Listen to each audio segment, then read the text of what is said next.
Bueno, continuamos en Entre Café y Café, continuamos de exteriores. Hoy existe un motivo muy especial realmente, ¿no? Tenemos un invitado realmente de lujo porque hablar de Eduardo Sancho es hablar de una historia prácticamente en la provincia de Mendoza con un enorme futuro. Y digo esto, ¿sabe por qué? Porque viendo la historia de nuestro invitado y vemos que ha tenido una ascensión muy importante dentro de la parte privada como de la parte oficial, lo cual le da una experiencia sumamente importante, ¿cierto?, para la provincia de Mendoza. Siempre yo digo en los programas, ¿no?, la necesidad de utilizar, en el buen sentido de la palabra utilizar, ¿cierto?, el mayor conocimiento posible de todas las personas, porque es la única manera que podemos levantar una empresa, que podemos levantar un departamento, una provincia, etcétera, etcétera. Bueno, Eduardo, te agradezco hoy la presencia, ¿cierto?, y existe un motivo muy especial de la visita a San Martín, ¿no?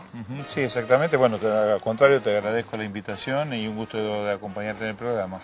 Eduardo, tu vida ha sido muy fructífera. Yo leía los otros días en un matutino, ¿cierto? 23 años ser presidente de una cooperativa no es muy común, no es muy común. Seguro.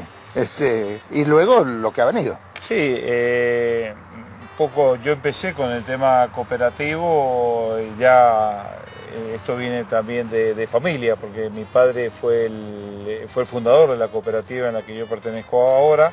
Esto fue en el año 60, más o menos, que un grupo de productores con las problemáticas de todos los productores vitivinícolas que siempre ha ocurrido en Mendoza, no es nuevo. Bueno, ellos se vieron, estaban en ese momento en la Asociación de Viñateros y creyeron muy importante de empezar a trabajar en conjunto y ahí fundan la cooperativa. Después de un tiempo, por desgracia, mi padre tuvo un infarto, entonces tuve que yo reemplazarlo y a los 23 años ya era secretario de la cooperativa. Y ahí ya nos enamoramos del sistema cooperativo y empezamos a hacer un trabajo muy fructífero, pero también nos dábamos cuenta que la cooperativa no era suficiente, ¿no? O sea, si solamente nos quedábamos en la cooperativa era muy difícil competir, teníamos siempre inconvenientes, a veces nosotros en ese momento fraccionábamos en Dama Juana, el de mandar el vino al norte nos traía inconvenientes por la falta de pago, y ahí empezamos a juntarnos con las otras cooperativas que estaban en la Asociación de Cooperativas Vitivinícolas Argentina.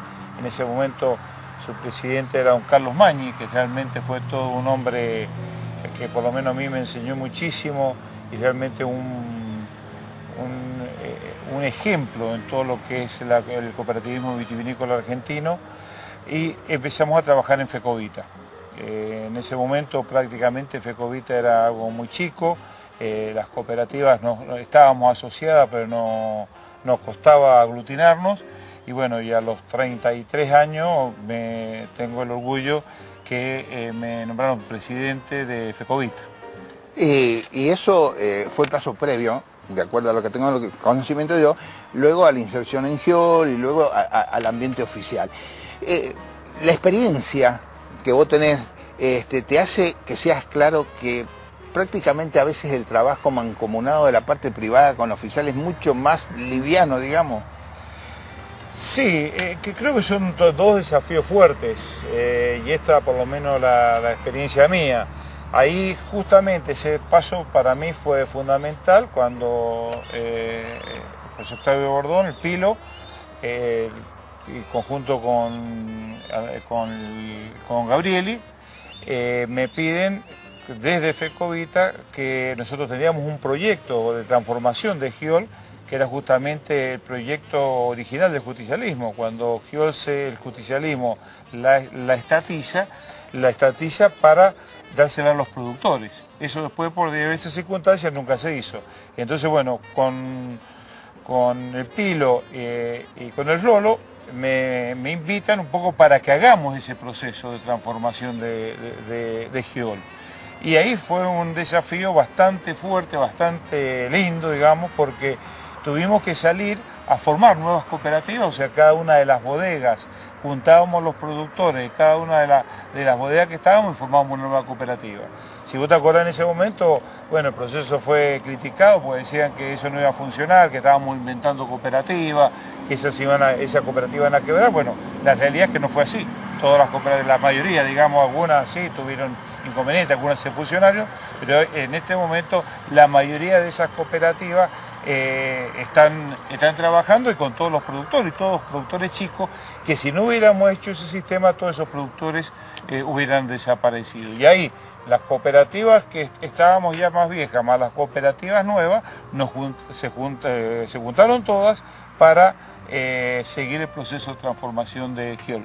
Esa experiencia, que es la pregunta que vos me hacés, de lo público a lo privado, de pasar de lo privado cooperativo a lo público en GIOL, donde fue algo muy crítico, realmente me trajo muchísima experiencia y positivo, ¿no?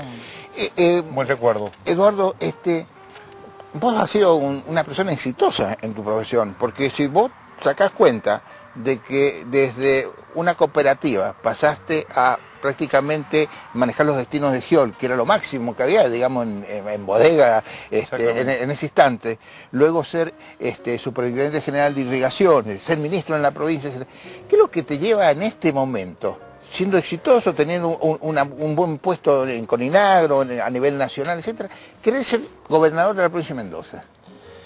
Primero, y con total sinceridad, una verdadera vocación de servicio. O sea, creo que le debo mucho a mi provincia. En la vitivinicultura, yo soy la tercera generación, ya mi abuelo estaba en la vitivinicultura, mi padre siguió en la vitivinicultura, yo sigo en la vitivinicultura, y tanto ellos como yo le debemos mucho a nuestra provincia.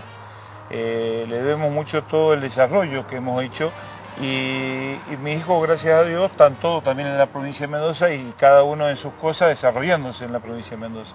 Entonces me parece que uno se tiene que dar más, y cuando tiene la posibilidad y tiene el espíritu de servicio, lo tenemos que dar por el bien de nuestra provincia. Yo diría que fundamentalmente eso es lo que me lleva a comprometerme, a que creemos que tenemos mucha experiencia, y hablo siempre en plural porque hay un equipo de gente que hace mucho que viene trabajando en estas transformaciones, algunos del Estado, otros del sector privado, y siempre hemos tenido la idea de hacerlo mejor por nuestra provincia. Entonces, por eso queremos ser gobernador, para hacer lo mejor que podamos por nuestra provincia, para comprometernos en lo mejor en lo que más necesita nuestra provincia, y desarrollar un proyecto.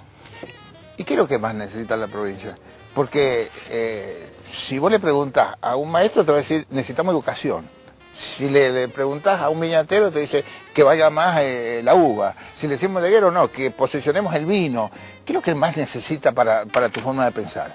Mira, primero hay algo que es central y que es muy importante, que si no lo hacemos no solucionamos nuestro problema de fondo, que es que todos trabajemos con ejes comunes.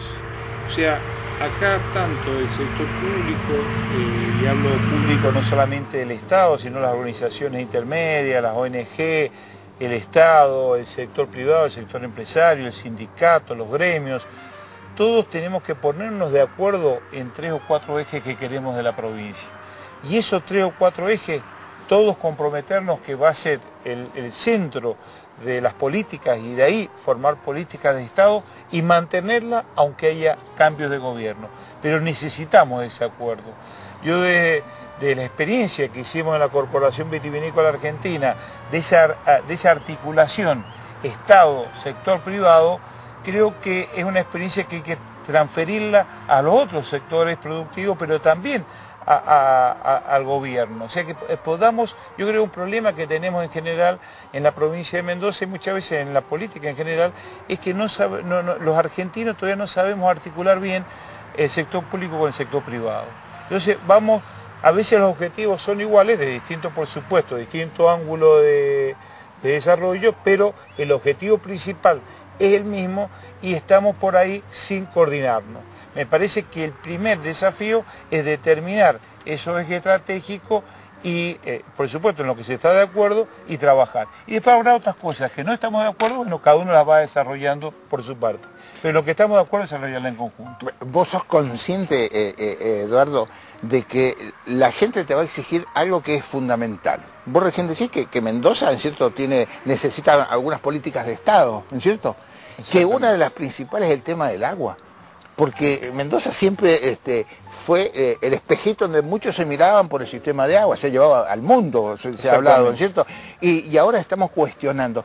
¿No está faltando una política también de Estado en eso? Sí, sí, yo creo que es uno de los ejes clave, porque no olvidémonos porque hay una discusión científica si hay cambio climático o no hay cambio climático. Sí. El tema es que el agua en Mendoza es limitada y todos lo sabemos. Los ríos no van a aumentar, pueden disminuir, hay crisis hídrica, después volvemos, pero tenemos un límite con el agua en la provincia. Entonces, ese recurso que es en definitiva para nosotros el más escaso, tenemos que saberlo aprovechar al máximo. Y por eso tenemos que ponernos de acuerdo en una política hídrica. Porque primero tenemos muchísimos usos, desde el agua potable, el agua para riego, el agua para turismo, que empieza a tener cada vez más importancia, y otros usos que tenemos. Bueno, ¿cómo vamos a hacer para ir compatibilizando esos distintos usos y tener un desarrollo armónico en la provincia? Me parece que el hacer una política hídrica es un paso clave.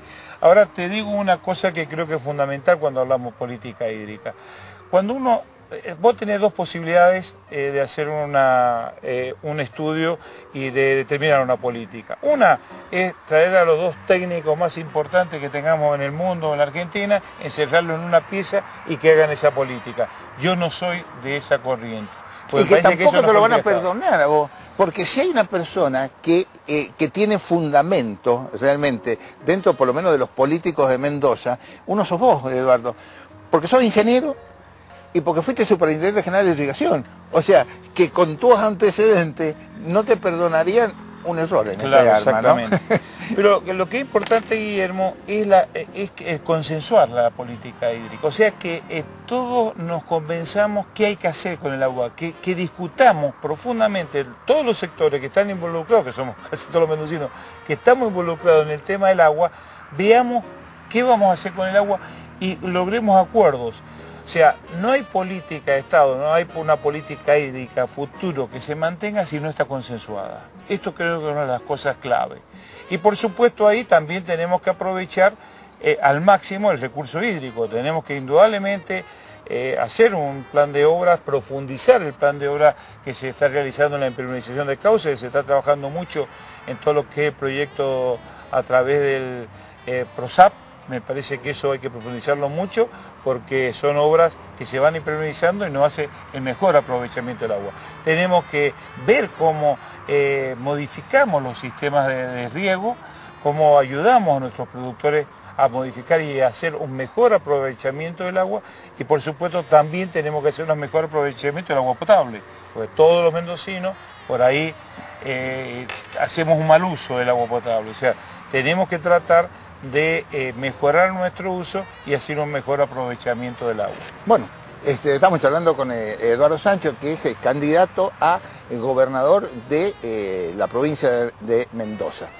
Y cuando hablamos de candidato, usted sabe que el justicialismo tiene mucho. Yo creo que históricamente no me acuerdo haber visto que en un momento determinado tantos candidatos tenga el justicialismo. Y nosotros en el café charlando, nos faltaba el de decir, y bueno, pero todos quieren ser, bueno. Pero también hay un motivo, que es lo que le voy a preguntar, ¿por qué hay tantos candidatos en el justicialismo? ¿Y qué va a pasar? Porque vienen las internas, que es el primer paso a lo mejor políticamente internamente del partido, valga la redundancia. ¿Llegará a un acuerdo? ¿Habrá interna? Bueno, esto es lo que vamos a hablar en el próximo bloque con Eduardo Sancho.